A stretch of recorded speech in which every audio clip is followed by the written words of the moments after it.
Hola, muy buenas noches. Sean bienvenidos una semana más a Punto de Encuentro, un programa de Canal 8 en el que intentamos cada semana abordar temas que consideramos que puedan ser de su interés. Y a veces no solamente lo consideramos nosotros, sino también ustedes, o nos hacen llegar sus sugerencias o sus críticas sobre los programas que cada semana desarrollamos en este canal.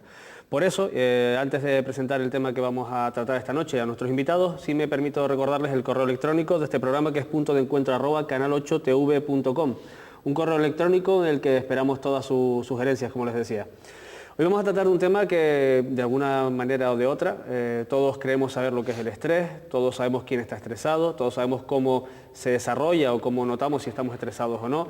Bueno, hoy queremos hablar un poquito de qué es el estrés y, sobre todo, y muy importante, y para eso tenemos a nuestros invitados que nos van a ayudar esta noche, cómo afrontarlo y en ocasiones cómo mitigarlo o cómo suavizarlo, porque la verdad es que en la sociedad moderna que nos ha tocado vivir, casi todo el mundo dice o ha pasado en momentos puntuales por situaciones de estrés o fases de estar muy estresado.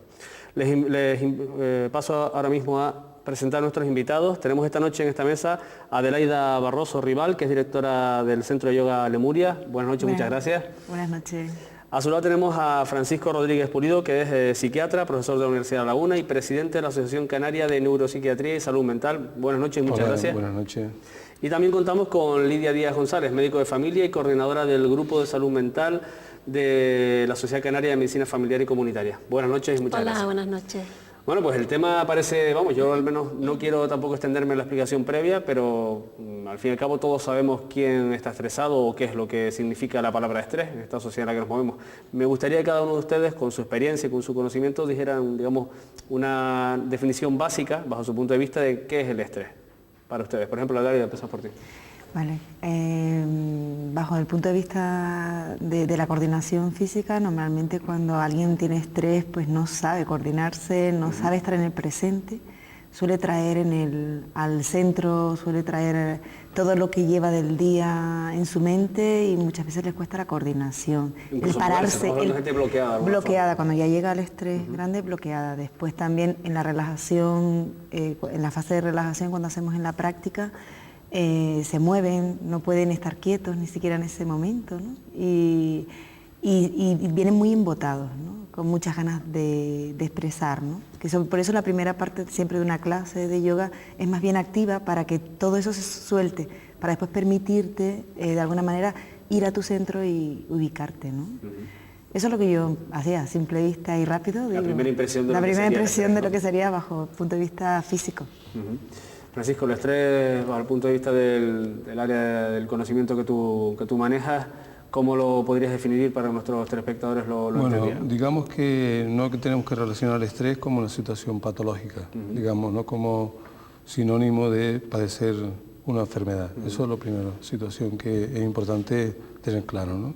Por lo tanto, digamos que estrés sería el estrés necesario para la vida diaria, digamos, porque el estrés, digamos, es lo que nos hace que tengamos un sentido de autoeficacia, ¿no? Imaginemos que vamos a presentarnos al carnet de conducir, por lo tanto, esa situación que es nueva, a la cual el sujeto se tiene que enfrentar de alguna forma, tanto psicológicamente como físicamente, el sujeto de alguna forma tiene que producir un cambio en su actitud, en sus creencias, en su fisiología, para de alguna forma dar respuesta a esa demanda nueva que le aparece en la vida del sujeto, ¿no? Por lo tanto, digamos, el estrés, un grado de estrés, digamos, aumenta el sentido de autoeficacia de las personas. Un grado de estrés, lo que estás diciendo, es bueno, ¿no? Para es bueno, situaciones porque en la vida siempre nos estamos sometiendo a situaciones de cambio. Y entonces, digamos, los sujetos estamos en la vida de alguna forma siempre enfrentando situaciones de adaptabilidad a esos cambios. Por lo tanto, en esos cambios se ponen en marcha nuestros mecanismos de afrontamiento a esas situaciones.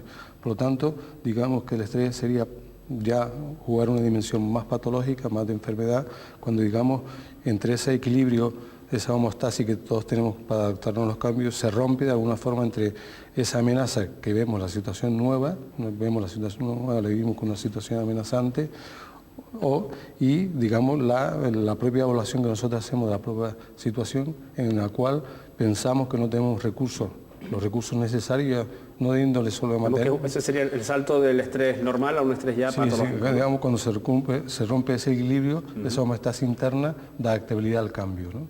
Entonces, porque digamos se ha producido una evaluación y en esa evaluación que hago de mí mismo, de la situación, digamos, la vivo de forma amenazante y creo que no la voy a poder superar. Lidia, bajo tu punto de vista, ¿cómo definirías en pocas palabras, así para aproximarnos un poquito al tema, qué es el estrés? Yo, bueno, como decía, yo creo que todos sabemos lo que es el estrés porque en algún momento de nuestra vida lo hemos vivido. Incluso hasta los niños, pues cuando los sobrecargas de tareas, dicen, pues no me estreses, me estás estresando, o sea que es una palabra que usamos mucho, ¿no? Pero yo el estrés lo definiría como pues, un estado de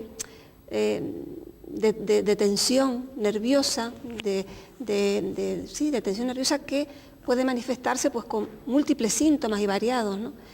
Tanto desde el punto de vista físico, como puede ser pues, mareo, cefaleas, tal vez acidez, tensión muscular, etcétera, y también síntomas más de tipo psicológico, como pueden ser pues, cierta aturdimiento, desgaste emocional, falta de concentración, etcétera. Pero sí que, como decía Francisco, hay que saber distinguir muy bien lo que es el estrés normal del estrés patológico. El estrés normal es bueno porque es el que nos hace levantarnos cada día de la cama para salir y hacer cosas buenas para nuestra vida. Y luego está el estrés patológico, que es el que nos alerta de que debemos controlarlo y debemos hacer algo para frenarlo, porque si no sí que puede desembocar en un trastorno mental. Ser, digamos, víctimas de ese estrés, ¿no? O sea, nos puede llevar a sitios insospechados, desde luego, y complicados para salir adelante en la vida personal, ¿no? Sí, no es una enfermedad, pero puede llevar a enfermedades físicas y también mentales. Me gustaría que también los tres, de alguna forma, me describieran cómo, cuando ustedes ven a una persona que está estresada, cómo lo ven, qué es lo que se encuentran, qué síntomas presenta. Y hablo del estrés, no a lo mejor del estrés normal para la vida diaria, sino del estrés, digamos, que empieza a ser un poco el que enciende las luces de alarma, por decirlo de alguna manera, ¿no? El estrés que empieza a complicarse y que puede derivarse en otro tipo de situaciones. ¿Qué síntomas, cómo, Adelaida, por ejemplo, cuando ves a una persona y la ves que es estresada, qué es lo que percibes tú de esa persona en primera instancia? Bueno, la verdad que así como, como decían, patológicamente agudos, no llegan, ¿no? Es decir, no llega. Una persona, cuando uno lo ve por la calle y demás, pues cuando tiene una alteración, ¿no? O sea, no sabe estar quieto, le cuesta mucho la quietud. Cuando de alguna manera tiene un ruido, o sea, o bien porque habla mucho, porque se mueve mucho, o sea, tiene un ruido corporal o de alguna manera sonoro, ¿no? Es lo que podría yo, así que te llama la atención, ¿no? Que dice, este hombre o esta persona está un poco mal, ¿no? Así, por así decirlo, no sé, que no sé. Sí, estamos hablando, es una percepción, la percepción que tú puedes tener a lo mejor, pues eso, en este caso en un centro de yoga, cuando llega gente que no llegará a los niveles de estrés patológico que estamos hablando, pero que sí llegan cargados de estrés, ¿no? Sí, hombre, normalmente también es eso, ¿no? La sensación de, o también presentan el tema de rigidez completa, o sea, que no se pueden mover, o sea, no coordinan, lo que te decía un poco antes, ¿no? Le cuesta mucho, hay ejercicios en la gimnasia que un poco son de coordinación, la coordinación mental no está, porque no pueden hacerlo, se agotan antes, o sea, es como el que está más en el punto del estrés es el que lo aprovecha para hacer el esfuerzo, para un poco calentar, ¿no? Ese sí lo aprovecha y es útil, ¿no? Pero el otro se suele agotar antes o le cuesta más la coordinación y normalmente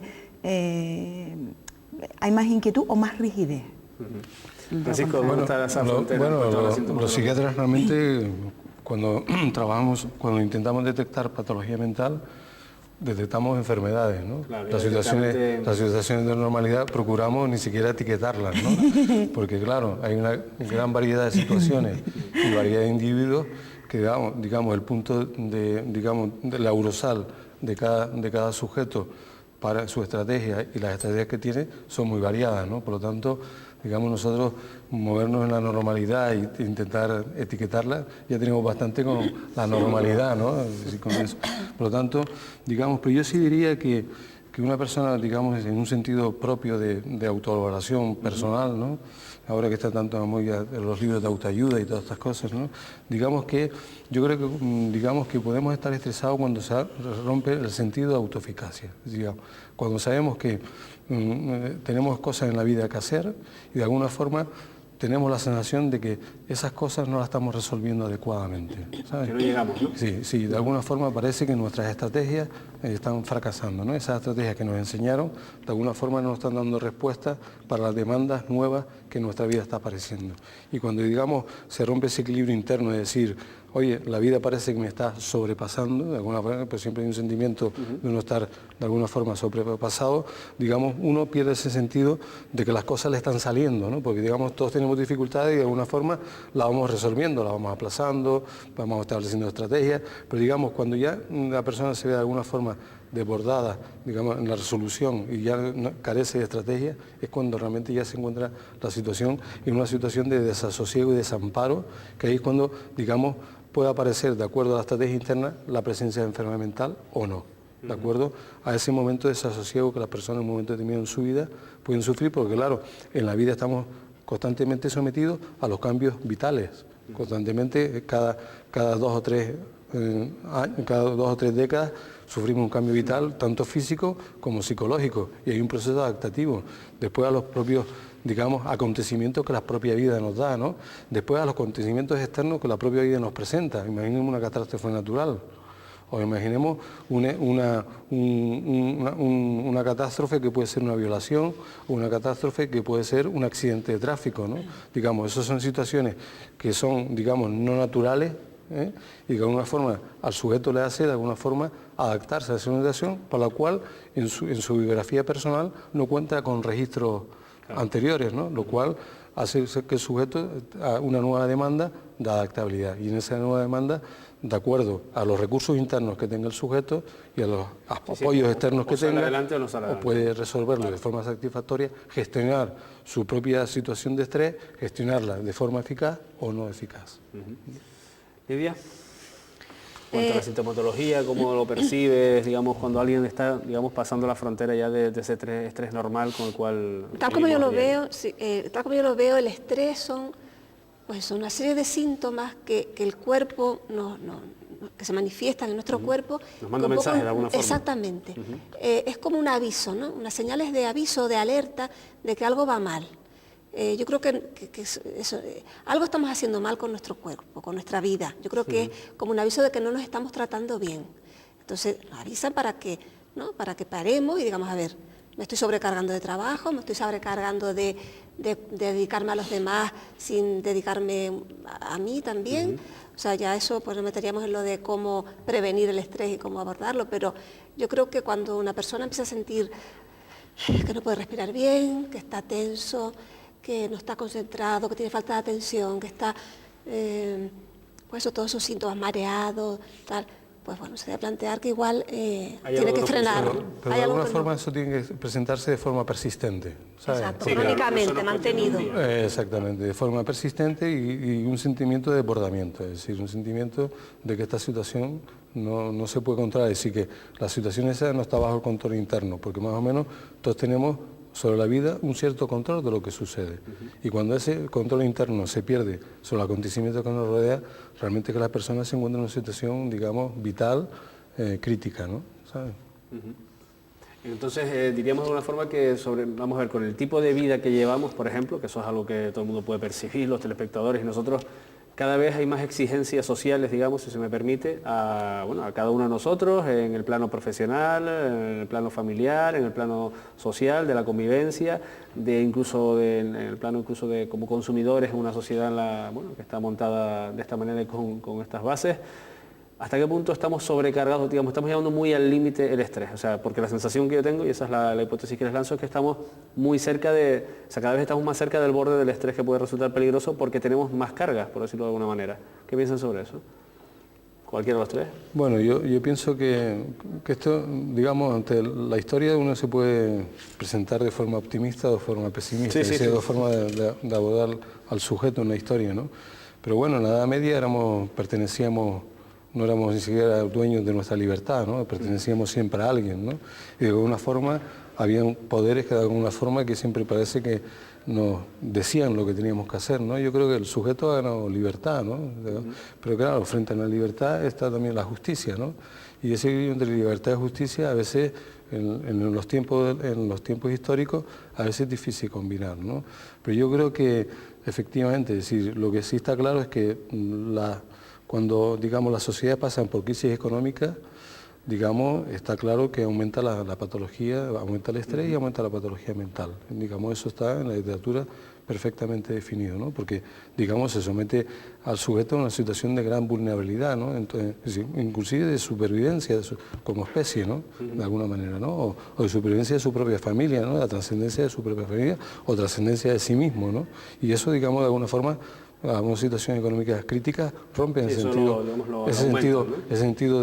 de trascender, digamos, se pierde, ¿no? Y si esa crisis económica además está en un contexto de crisis de valores, ¿no? De que llama Durkheim la anomia personal, digamos, la falta de valores, la falta de dirección de los sujetos como comunidad, digamos, son elementos que no solamente se añaden al elemento económico, sino también al elemento de los valores que esa sociedad en ese momento determinado está promocionando, ¿no? Y realmente esta sociedad actualmente promociona unos valores que son muy ajenos a una cultura, digamos, de la relajación, una cultura del sentido de autoeficacia, sino a todas las situaciones las pone siempre, digamos, el sujeto frente a la economía, ¿no? Digamos, de una forma, no hemos dejado de ser sujetos productivos, ¿no? Y cada vez somos sujetos más productivos, más tiempo, ¿no? ¿Sabes? Entonces, inclusive actualmente, inclusive la gente trabaja hasta en la casa con los sistemas informáticos, ¿no? Es decir, que ya donde está el tiempo de la intimidad y el tiempo del trabajo también se rompe, ¿no? Entonces, digamos, hay que volver a un reequilibrio, a un renacimiento de estos equilibrios del tiempo económico y del tiempo cultural, el tiempo de los valores, y de alguna forma el sujeto tendrá que hacer una síntesis histórica de este problema, ¿no? Elena, ¿qué piensas sobre esa presión que, digamos, añadida por vivir en el tipo social en el que vivimos, que está montado así? Sobre todo en lo que más nos pesa, por así decirlo, es el paquete que siempre te venden, ¿no? El que tienes que ser perfecto, y de alguna manera es como si tú tuvieras una imagen de la que tienes que dar que no es la auténtica tuya, ¿no? Entonces es como si vivieras en una burbuja mental en la cual realmente nunca puedes acceder, porque cuanto más alejado está tu realidad de lo que tú deseas ser o estar o hacer, es cuando realmente hay una crisis profunda, porque no conectas con tu seguridad porque no estás contigo, sino estás con esa imagen que tienes que dar. Entonces es como si lo ideal, o por así decirlo, es cuando tú de repente en el día o donde hagas, coges y haces ese traje que tienes puesto que no es tuyo, te lo quitas y te ves, ¿no? Y cuando es un poco cuando ya conectas contigo y realmente lo que eres, ¿no? No lo que podría ser o potencialmente puede ser o tienes que hacer, ¿no?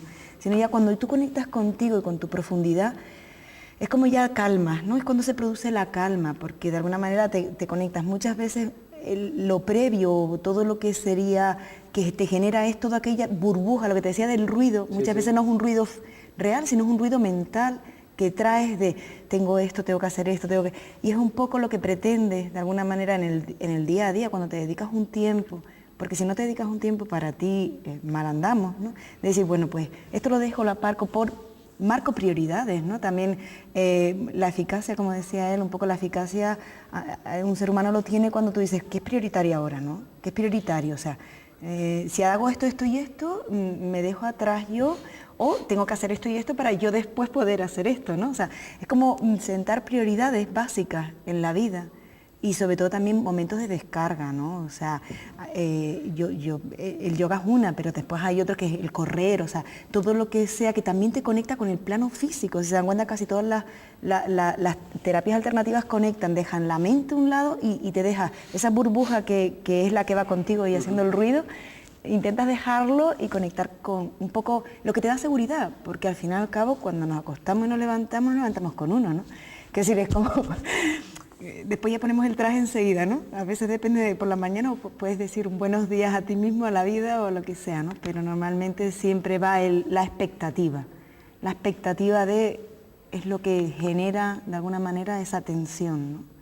Que te las pones muchas veces tú, otras vienen impuestas, y como decía, y la situación en la que vivimos ahora es como que tienes que ser mucho mejor, o sea, como que tienes que demostrarlo, no vale lo que ya eres, ¿no? Entonces eso ya te genera un estrés contigo, ya personal, ¿no?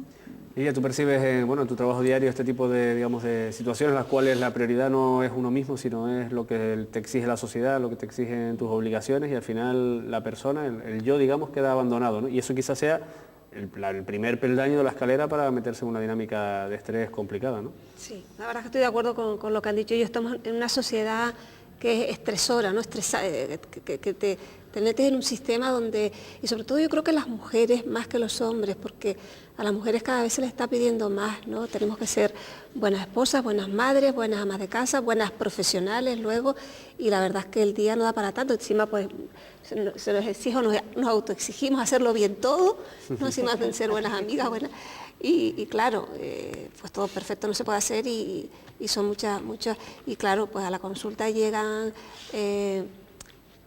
muchos pacientes que lo que piden es pues pastillas porque están muy ansiosos, porque no pueden dormir bien. En realidad no tienen un trastorno mental, pero sí tienen, pues llevan una vida con mucho estrés, no paran para relajarse, pausa, ¿no? No tienen pausa para dedicarse y para oxigenarse, ¿no? Porque en algún sitio he leído que bueno, cuando vas en un avión y hay algún problema que bajan las mascarillas de oxígeno, pues dice la frase, dice, asegúrate primero tu mascarilla. O sea, incluso aunque vayas al lado de tu hijo, primero asegúrate tú tu oxígeno para después poder ayudar al otro. No intentes ayudar, ¿sabes? O sea, las mujeres son muy cuidadoras de todo, ¿no? De la casa, del hijo, del marido. Y entonces, claro, llega un momento que no pueden más. Se van a la consulta a pedir pues una pastilla que las tranquilice, cuando la manera no es esa. La manera es... Bueno. Sí, porque además eso es un tema importante, pues bueno, preparando el programa salían algunos datos que tienen mucho que ver con eso, con la, digamos, en vez de buscar ese espacio de reflexión contigo mismo, de pausa, de relajación, la gente va, como en esta sociedad, buscamos el atajo, y el atajo pasa por la farmacia, ¿no? Parece ser. ¿Qué opinan de eso? Sí, claro, son mecanismos aparentemente rápidos, ¿no? Para sacarte, digamos, para ponerte a funcionar de nuevo de forma como la sociedad te exige, ¿no? Entonces, digamos, la gente va buscando esos mecanismos rápidos, ¿no? Pero eso es para la comida y para todo, ¿no? O sea, ese sería un mecanismo más, ¿no? Sí. Para que sigas produciendo más y mejor, ¿no? Hay una idea interesante que especialmente es el abandono de la autenticidad, ¿no? De uno mismo, como decías, ¿no? Del yo abandonado, pero un yo abandonado que se le pone a otro, que es un ideal del yo de una base de una supuesta felicidad, ¿no? Y esa felicidad se supone ser más competitivo que el vecino, tener mejor coche que el vecino, digamos, y abandonar todos los aspectos internos de introspección, ¿no? De todos los aspectos de la lectura, abandonar todos los aspectos de compartir un ocio con otros colegas, todos los aspectos de fortalecer tu red social, digamos, se pone en valores de la individualidad mal entendida. La individualidad mal entendida es la individualidad, digamos, que ver al otro lo ves como un enemigo, ¿no? Y entonces como un competidor. O sea, entonces, competencia continua, ¿no? Exactamente. Y además lo sitúa enfrente a ti, es decir, que está la paradoja, ¿no? Es decir, que... Y entonces parece que el ideal de la felicidad, el cual uno tiene que mostrarse también a los demás, es ese, ¿no? Y además es el que te falsea tu propia... Un poco le decía la compañera, te falsea tu propia... lo que tú propio eres, porque en definitiva partimos de una célula nosotros y una célula que se tiene cada vez individualizar más, pero en el buen sentido, de saber más qué es lo que deseas, ¿no? En ese sentido está la individualización, ¿no? Ese es el proyecto vital de cada uno. Lo interesante de vivir es ser uno capaz de llevar esa célula originaria a su máxima potencia, ¿no? Y ese camino es el descubrimiento que uno tiene que hacer durante la vida, ¿no? Adelaida y Lidia, ¿qué opinan del tema, por ejemplo, de esos medicamentos a los que la gente se agarra de forma, digamos, rápida y de forma como un atajo para solucionar sus problemas? Eso al final es una opinión que yo lanzo sobre la mesa, tampoco parece que solucione nada a largo plazo, así a corto plazo inmediato y el día siguiente estás otra vez funcionando, como decía Francisco, ¿no? Claro. La gente es eso, lo de la comida rápida que decía él, es pues eso, el atajo, el solucionar esto de manera rápida, pero que por supuesto no soluciona nada, sino incluso lo empeora, ¿no? Los tranquilizantes pues funcionan el ratito que funcionan y ya está. Si tú no modificas tu estilo de vida, si no paras, si no valoras, porque lo principal cuando aparecen los signos del estrés, ese estrés crónico mantenido, el patológico. Sí, todas las personas de la vida, la gente, por ejemplo, que es incapaz de dormir una noche completa, que necesitan porque están todo el día, digamos, matraquillando, ¿no? O sea, están todo el día... Claro, pero en cuanto eso aparece, lo fundamental es decir, a ver, ¿qué está pasando? ¿Qué estoy haciendo mal? ¿Por qué estoy asumiendo tantas tareas? ¿O por qué me estoy convirtiendo en cuidadora de tanta gente y de tantas cosas que no puede ser? Las pastillas no van a resolver eso si no modificas ese estilo de vida, ¿no? Es lo que decíamos, las señales de aviso que dicen para y replantéate, pues qué actividades puedes delegar en otros, qué momentito puedes coger para ti, para hacer algún tipo de ejercicio físico, yoga o el que te guste más, para salir a caminar, para salir con los amigos, a hablar, a pasarlo bien, a reírte. Tenemos que recuperar un poquito la observación de nuestras propias vidas y un poco la reflexión sobre las mismas, ¿no? De alguna manera, y cada uno con los instrumentos que tiene, ¿no? Porque tampoco hay un ideal de ser feliz, ¿no? Es decir, eso es un pequeño cuento, ¿no? Claro. ¿Sabes? Entonces, pero un pequeño cuento malvado, digamos, ¿no? Digamos, y cada uno tiene que buscar con los recursos que dispone en su entorno, los recursos propios internos, buscar su homeostasis, su equilibrio, para alguna forma afrontar de forma adaptativa esta vida, ¿no? Es decir, porque no creo que ninguna época, ha habido una época mejor que otras, ¿no? Digamos, todas las épocas, en perspectiva histórica, ha sido antropológicamente difícil para el ser humano, ¿no? ¿Sabes?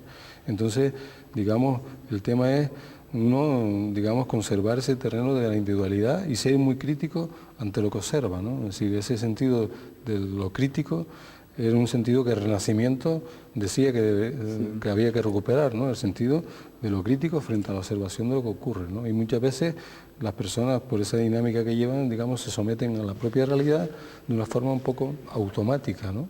Y ese automatismo a veces lo llevan a situaciones que no pueden gobernar por sí mismos. De forma automática y a toda velocidad, ¿no? Es que es realmente eso, ¿no? Por eso es un automatismo el buscar algo que te duerma, te relaje un momento para continuar el automatismo, porque es un esfuerzo, o sea, es un esfuerzo el tema de plantearte dónde quedas tú.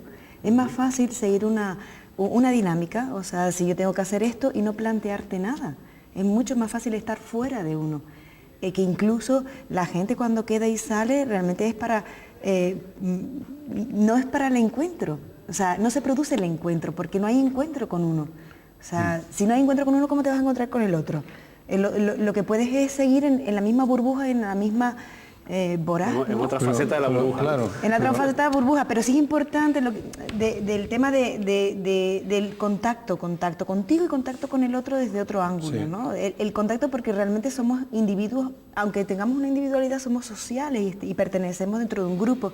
Por eso nos es tendente a intentar seguir haciendo lo que normalmente hacemos para seguir incluidos. Estar fuera genera o sea, todos necesitamos estar dentro, o sea, formamos parte, ¿no? Grupo, sí.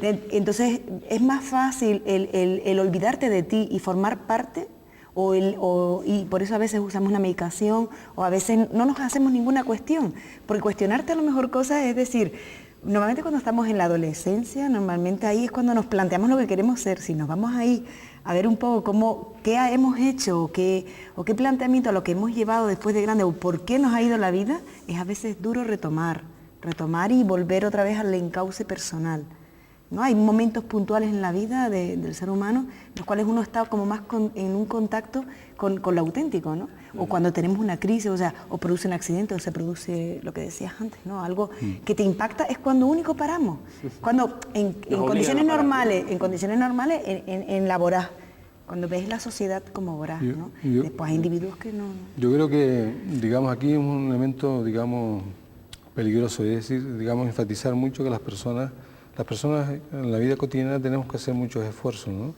¿Sabes? Y a veces la propia exigencia para continuar nos hace comportarnos como nos comportamos, simplemente porque si no, digamos, este sistema de alguna forma te lleva a situaciones de exclusión social, así de claro, ¿no? Entonces, pero también tiene que haber políticas sociales de alguna forma que faciliten, digamos, los equilibrios, más preocupación en las políticas preocupados por las personas. Es decir, si a la mujer hoy tiene que mantener su papel de sus labores domésticas con sus labores profesionales, ¿dónde están las políticas de guardería para que van a ser efectivas? Si te parece, Francisco, dejamos eso para la segunda parte, porque llega el momento de la publicidad. Perfecto. No quería cortarte tampoco tan bruscamente. Perfecto.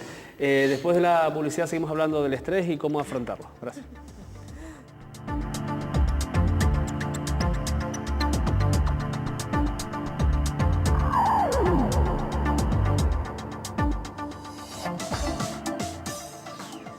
Bien, Bien, pues aquí seguimos en Punto de Encuentro. La verdad es que durante el programa, incluso en el momento de la publicidad, seguimos debatiendo y hablando sobre lo que significa para cada uno de nosotros el estrés. Y a este tema va dedicado el programa de esta noche. Estaba comentando antes de la publicidad, Francisco, hablando de bueno, que no solamente había que hacer ese llamamiento para que la gente se autoevaluara para ver cómo es su comportamiento y cómo está funcionando en la vida para no tener ese estrés que nos sobra, digamos, pero también es necesario, hace falta completar eso con algunas otras patas. Y comentaba justo antes de la publicidad la necesidad de políticas sociales que pensaran en las personas, ¿no? Exactamente. Yo creo que en el siglo XXI no se puede pensar, digamos, colocar al sujeto, al ser humano en una mejor posición de cara a la economía si realmente no hay unas políticas sociales claras que vayan, digamos, dirigidas al ser humano. Políticas sociales y políticas culturales, ¿no? De alguna forma que sustituyen a las personas en otras perspectivas de la historia, ¿no? Digamos, en un segundo renacimiento, ¿no?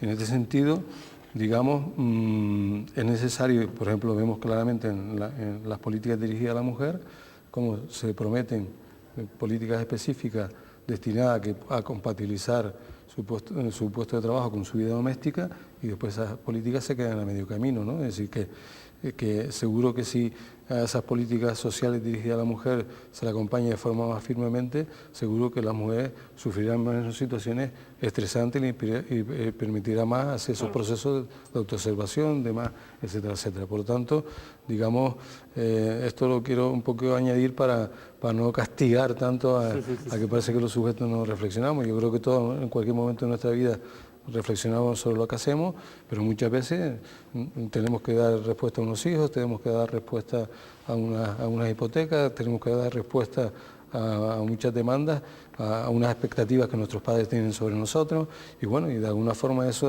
te va cargando, y de alguna forma la vida no te dice, para mi niño y ahora reflexiona, ¿no? Entonces, en este sentido, digamos, es importante tener estos aspectos de la política social y culturales que acompañen los procesos económicos, ¿no? Lidia, tú ya apuntabas algo antes al respecto, que iba un poquito en esa dirección, ¿no? La necesidad de que, bueno, de dar un poquito de realidad, hacer real las políticas sociales para, por ejemplo, quitar cargas, porque bueno, en las palabras y en el papel, como se suele decir, lo aguanta todo y se puede decir casi de todo.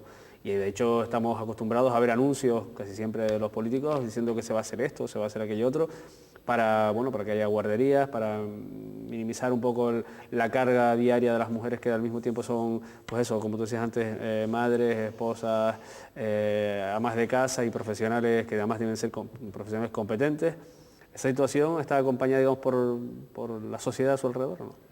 Yo es que, vamos a ver, yo estoy de acuerdo con las políticas sociales, con que se ayude para todo lo que se pueda, ¿no? Para que estemos menos estresados, pero por si acaso, y yo lo que defiendo es que tenemos que autorresponsabilizarnos de nuestra propia salud, y pienso que es la mayor responsabilidad que tenemos en esta vida, es cuidarnos a nosotros mismos.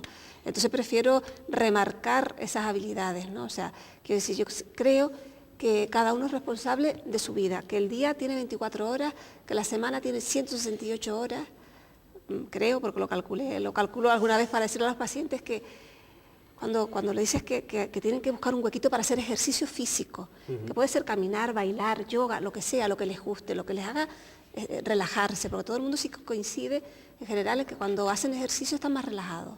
Bueno, pues yo creo que de 168 horas que tiene la semana, pues podemos sacar 3, 4, o sea, en realidad 3 horas a la semana es suficiente, pero bueno, entre que vas, vienes, pon 5 o 6 horas.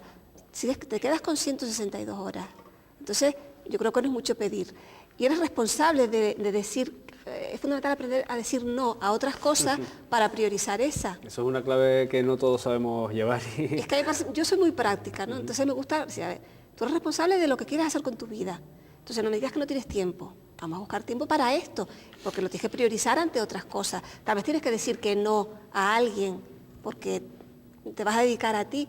Lo que nos suele pasar a muchas mujeres les pasa o personas en general, que nos cuesta decir no, a ayudar, a estar, a cuidar al padre, a la madre, al hijo.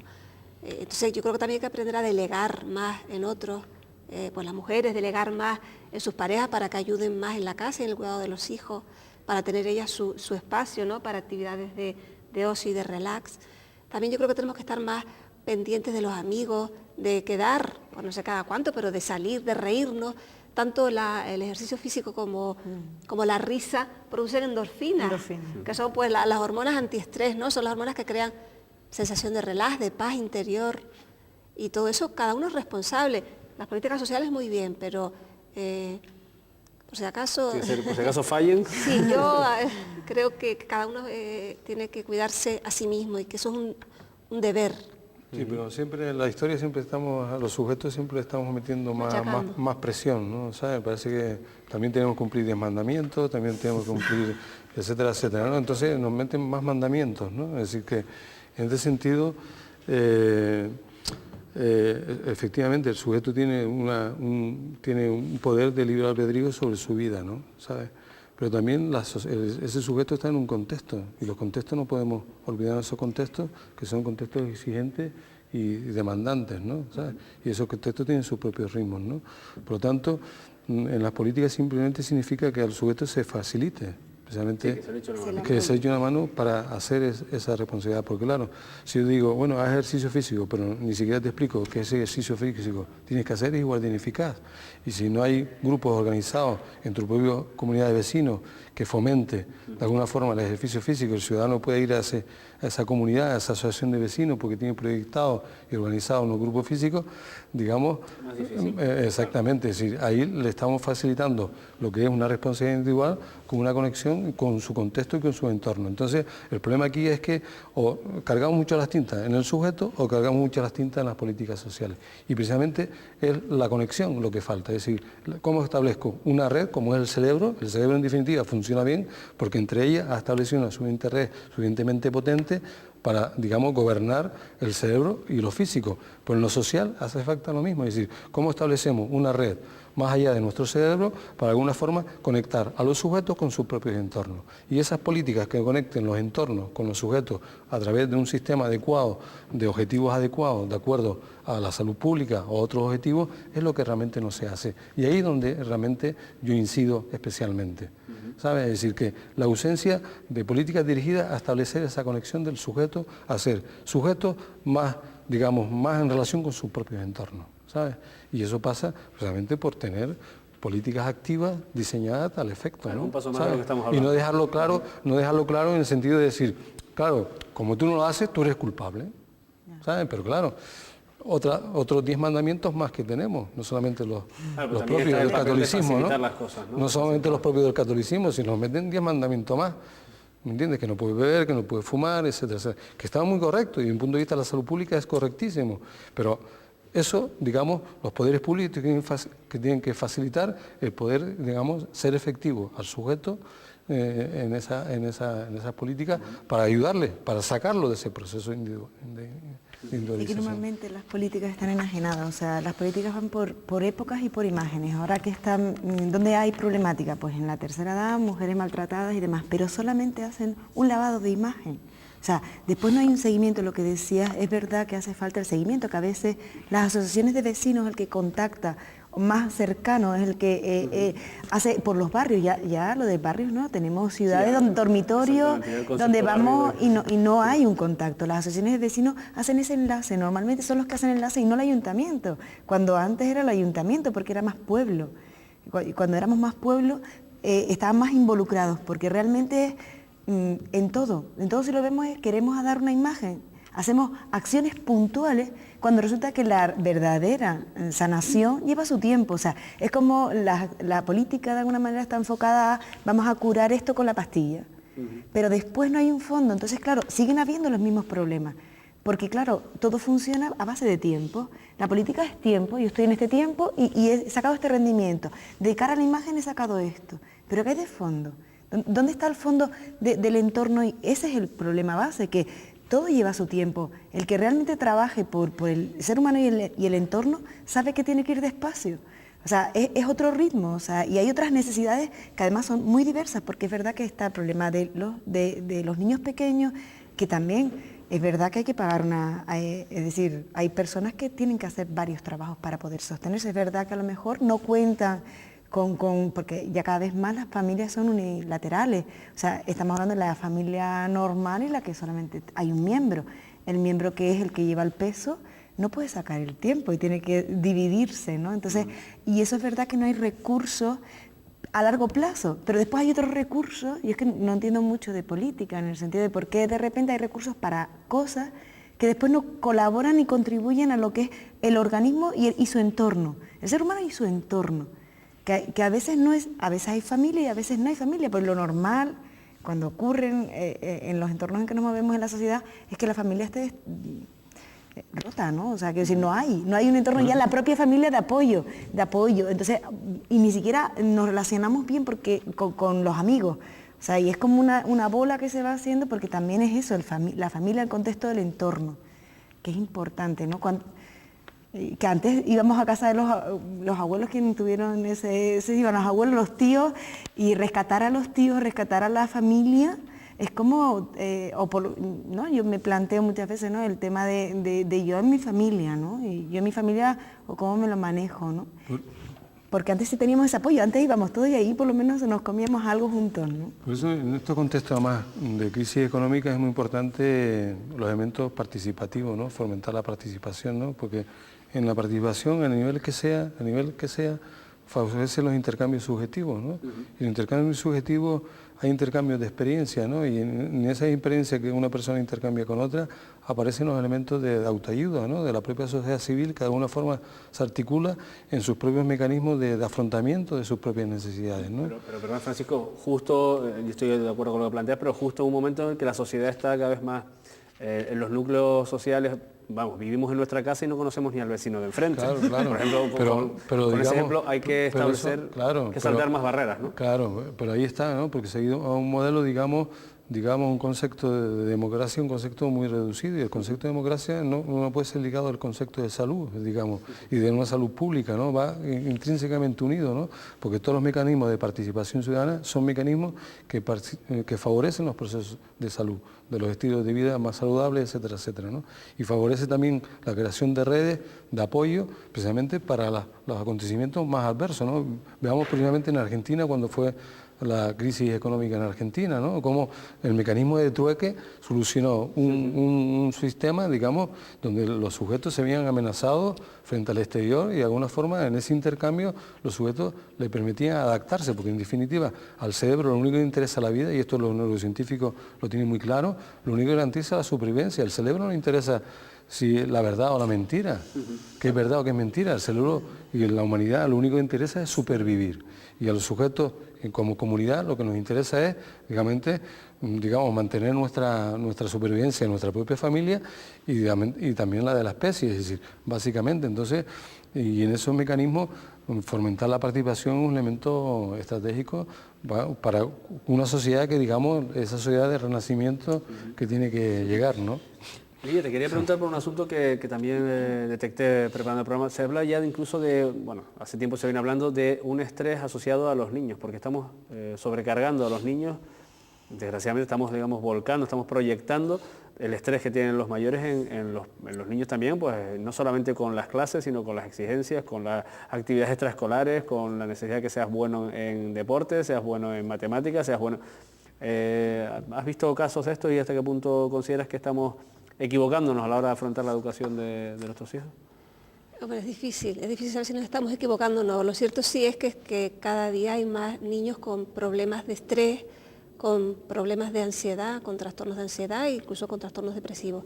Yo la verdad es que no sé hasta qué punto se puede estar relacionado con que los estamos, pues queremos que sean muy buenos en todo, queremos que sean muy buenos en el colegio, queremos que sepan mucho inglés, mucha música, mucho deporte, que toquen la flauta, el violín, etcétera, etcétera. Pero tampoco es bueno que vean mucha tele, o sea que también es bueno que estén entretenidos, ¿no? Yo creo que el problema es que lo que sí que es buenísimo, eso sí, que lo tengo claro, es dedicarles tiempo a estar con ellos, a hablar con ellos, a jugar con los niños. Y luego, pues las actividades, yo creo que ellos tienen mucho que ver en la elección de lo que quieren hacer, no imponerles, pues tienes que hacer esto que no te gusta, o sea, que ellos elijan. Y sí que creo que los niños pequeños, antes no pensaba así, pero ahora, bueno, por experiencias cercanas, sé que los niños pequeños pues, son como esponjas, ¿no? Absorben todo y les gusta y les suele atraer a hacer muchas cosas. Entonces creo que las actividades son buenas, pero pues dentro de unos límites que las actividades no sean porque no tengo tiempo para dedicarles, sino porque realmente a ellos les apetece. Que no sea un sitio donde aparques al niño, exacto, la clase de judo. Exacto, que no sea un sitio donde aparques al niño y que sea él el que elija pues qué cosas le gusta hacer, qué cosas le gusta aprender. Y siempre pues, un poco divirtiéndose y pasándolo bien, que no vivirlo como un estrés y exigirle que tiene que ser bueno y que tiene que... Por supuesto que los niños, ya te digo, cada vez se diagnostican más cuadros de relacionado con esto, Francisco, no son a lo mejor, bueno, seguramente son más vulnerables a no sobrellevar bien el estrés, ¿o qué opinas al respecto? Bueno, como decíamos antes, los cerebros son adaptativos, ¿no? ¿Sabes? Y, digamos, si le sometemos a ese estrés, pues buscar la salida, ¿no? Digamos, se crea en esa cultura familiar y la cultura familiar le transmite los valores y, digamos, y las estrategias para afrontarlo, ¿no? ¿Sabes? El tema llamativo es como lo que se llaman los padres satélites, los padres helicópteros, ¿no? Que estos padres que están totalmente pendientes, padres helicópteros están totalmente pendientes siempre de lo que va a pasar al hijo para resolvérselo, ¿no? Y ahí es donde está, yo creo, el problema fundamental, ¿sabes? En el sentido de, digamos, que los padres intentan vivir, no hacer que los hijos vivan lo que tienen que vivir, ¿sabes? Yeah. Con lo cual... Salvándolos de otro tipo de situaciones. Exactamente. Exactamente. Esos son el padre del helicóptero, ¿no? Es decir, son capaces de vivir las emociones previamente antes que el hijo las viva, ¿no? Y de ahí es donde realmente está el problema. Porque toda nuestra generación creció, digamos, en base a explorar y a experimentar, que son dos condiciones innatas del crecimiento y de la individualización humana, ¿no? Todos en la vida estamos de alguna forma siempre explorando y experimentando. Y los niños tienen que pasar también por la exploración y de los problemas, claro, a eso me refiero. Y detectar ellos los riesgos, ellos mismos, y gestionar ellos sus riesgos. Y los familiares deben estar de alguna forma para ayudarlos a levantarse en el proceso, ¿sabes? No para que no lo vivan el proceso, sino ayudarle, obviamente, a entender el proceso, a comprender el proceso que ha pasado y ayudar a levantarle. Y ese es el problema fundamental que tenemos, ¿no? ¿Por qué? Porque básicamente los padres han depositado una expectativa en sus hijos. Digamos, si nuestras generaciones básicamente es que estudiáramos, hoy la expectativa no es que estudie. Claro, pues nuestra generación de nuestros padres viene de la Segunda Guerra, de la Guerra Civil Española, ¿no? Y después a pasar las dos guerras mundiales, ¿no? Y nuestra expectativa, por lo menos en mi familia, era que fuéramos a la universidad, ¿no? Claro. Pero claro, hoy en la población la expectativa no es que vaya a la universidad, la expectativa es que tienes que ser el número uno, el más brillante de tu aula, ¿no? Claro. Entonces, claro, la expectativa no es del crío, la expectativa es todo el universo que el padre tiene o los padres tienen, de alguna forma lo depositan en sus hijos. Y claro, y de alguna forma sí, sus deseos, ¿no? Lo que ellos entienden que hoy para estar en esta sociedad hay que lograr, ¿no? Tampoco ellos son seres malvados y perversos, ¿no?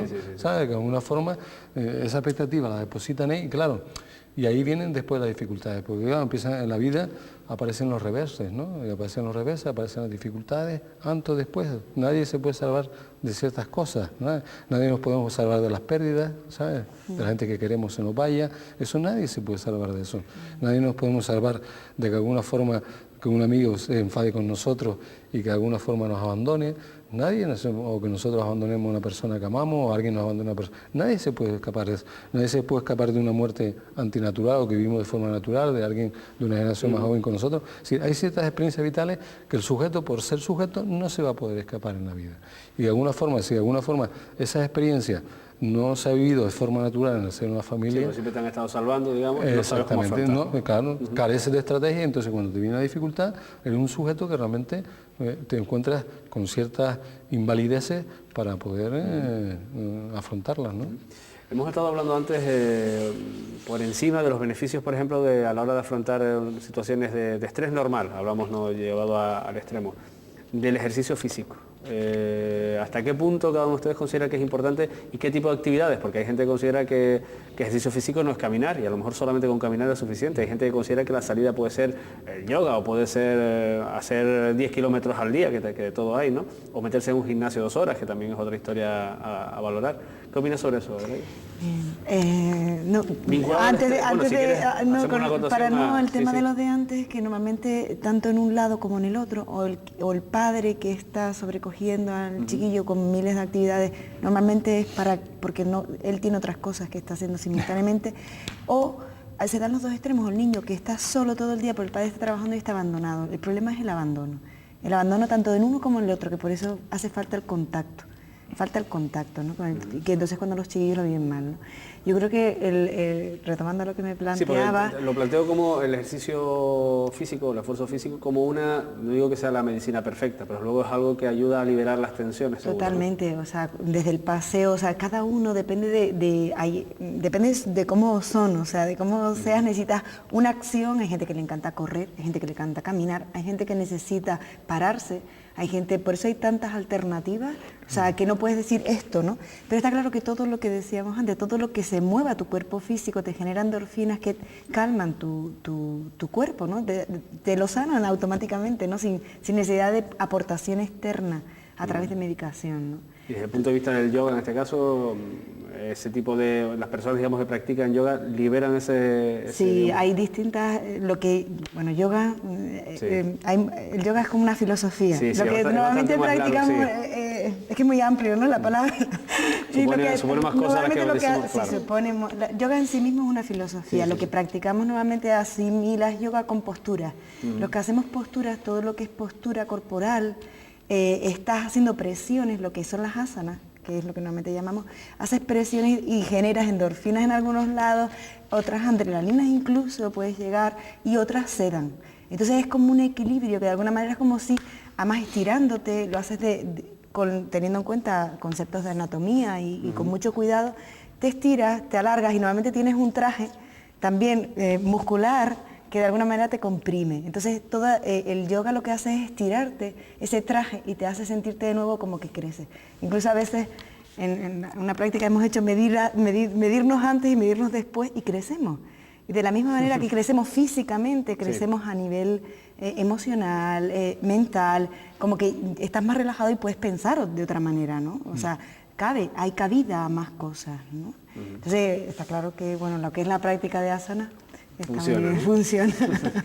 Francisco, sobre el tema de lo que consideramos como el ejercicio físico para, digamos, liberar un poco ese yo diría que, digamos, no ha hablado en ningún momento de enfermedades, ¿vale? Sino estamos hablando de un espectro de situaciones que, digamos, que son las más variadas que nos podamos imaginar, ¿no? Tanto como individuos pueden existir, ¿no? ¿Sabes? Pero digamos que de cada ese decálogo de vivir mejor, ¿no? Intentar vivir mucho mejor, ¿no? Digamos, y fuera del ámbito de lo que es psiquiátrico, ¿no? ¿Sabes? En esa aproximación, digamos, yo diría que debemos pensar que nada en la vida es urgente. Yo creo que eso es muy importante, ¿sabes? Inclusive cuando nos llega algo de Hacienda, podemos acometernos unos días para, obviamente, resolverlo, ¿no? Entonces, en este sentido de coger y enfriar las cosas, es muy importante en la vida, ¿sabes? Tenerlo. Segundo, las cosas podemos aplazarlas, ¿sabes? No tenemos que empeñarlo, que una determinada idea tenemos que ejecutarla en un plazo determinado. Tenemos que recuperar el sentido de que las cosas se pueden aplazar, por lo tanto, ese sentido del tiempo tenemos que de alguna forma también conservarlo, ¿no? Es decir, y darnos cuenta de que, bueno, este proyecto no lo he podido hacer en este momento de mi vida, pero lo puedo retomar dentro de 3 años, lo puedo retomar dentro de 4. Entonces, eso también, digamos, nos quita de alguna forma presión, porque muchas veces hay personas que de alguna forma vienen de forma delimitada por una idea y si no sale, toda su vida el castillo se cae, ¿no?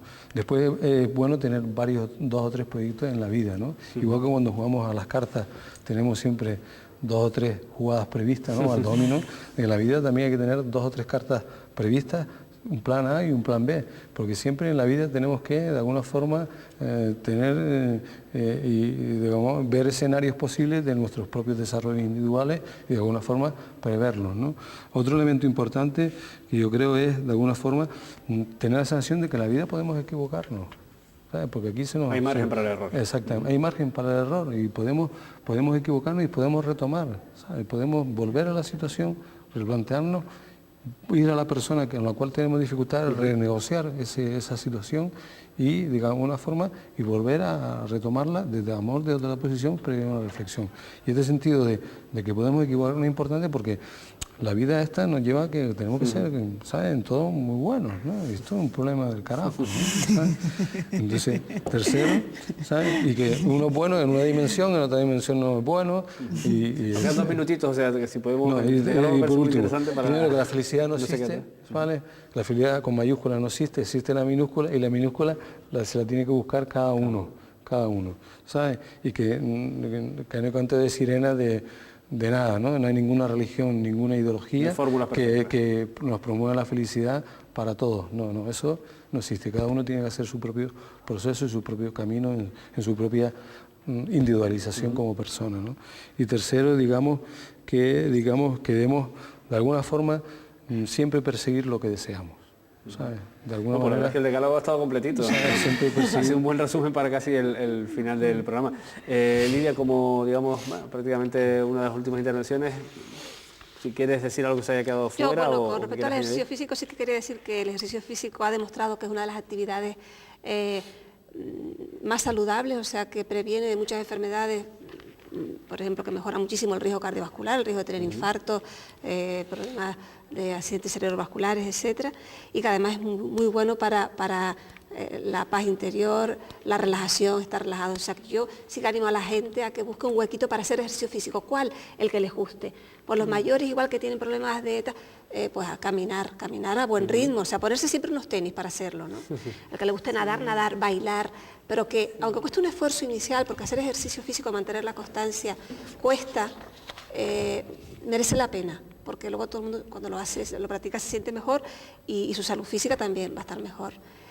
Y yo, bueno, lo que diría para prevenir el estrés, pues autorresponsabilizarnos de nuestra vida, conocernos.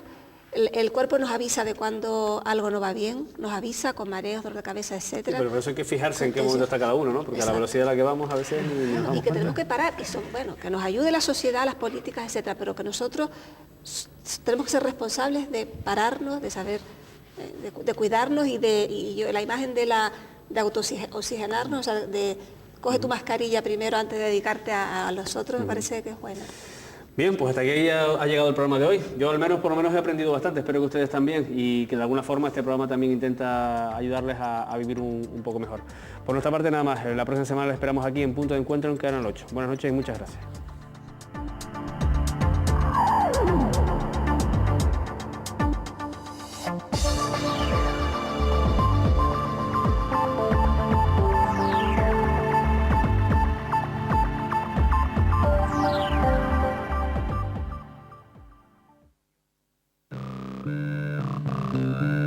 Thank you.